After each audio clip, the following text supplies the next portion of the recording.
Hello everyone, this is Adam from NerdMentality.com. I just wanted to give you guys a quick hands-on with Star Fox 64 3D to go along with my review. Specifically, I wanted to show off the gyro controls since that's not something you can really show in just an image. So, just going to do the training mode real quick. And you're going to have to forgive me if I suck because I'm looking through the camera to see the 3DS. So we'll see how I do. It starts you off. You're not able to use the gyro controls, but you'll see here in a few seconds that tells me what to do. So right now I'm using the circle pad. Let's turn the sound up a bit. So right here it tells me all about the gyro controls. Yeah, you can move your 3DS, stay kind of far away, blah blah blah. If you get messed up, press the brake button. You can also use the circle pad, blah blah blah blah blah blah blah. Yes, I'd like to turn gyro controls on. So now, I'm not using the circle pad, and I'm turning 3DS to steer. And it is surprisingly accurate, and it actually feels really good to use. The only problem, like I've said in my review, is that, using it with 3D is kind of a no-no since you're moving the system around while you're trying to stay in the 3D window, which is extremely difficult. But other than that, it controls very good.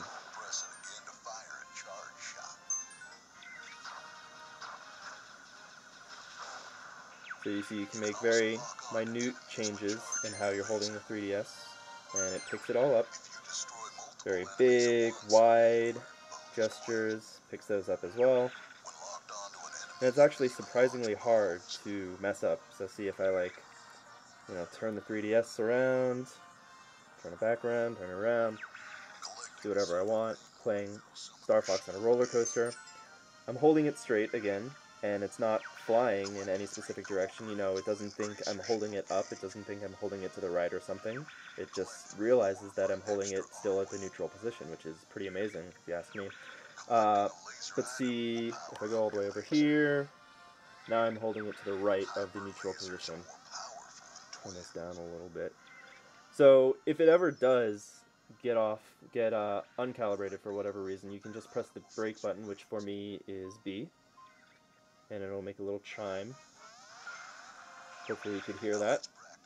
And so now this is the new neutral position, so I can steer from here. Let's just go back over here. And now it thinks I'm going to the left, so I'm going to press brake to recalibrate. And I'd like you to pay attention to how quick it is. Boom, done. So one more time. Hopefully I don't die. So press B, done. Before I was even done saying that, it was done recalibrating. Once more. And there you go. And then I'd also like to point out that in conjunction with the gyro controls, you can also use the circle pad. So, say you get tired of using the gyro controls, or maybe you want to make some maybe more precise movements using the gyro, and then all of a sudden, oh, circle pad, holy crap. And then you decide, I want to go back to the gyro controls. It's kind of fun, pretty cool. Got the touchscreen for Route 64, of course. Using the thumbstick, I want to go back to gyro controls. Perfect. So right here I'm going to go into all range mode.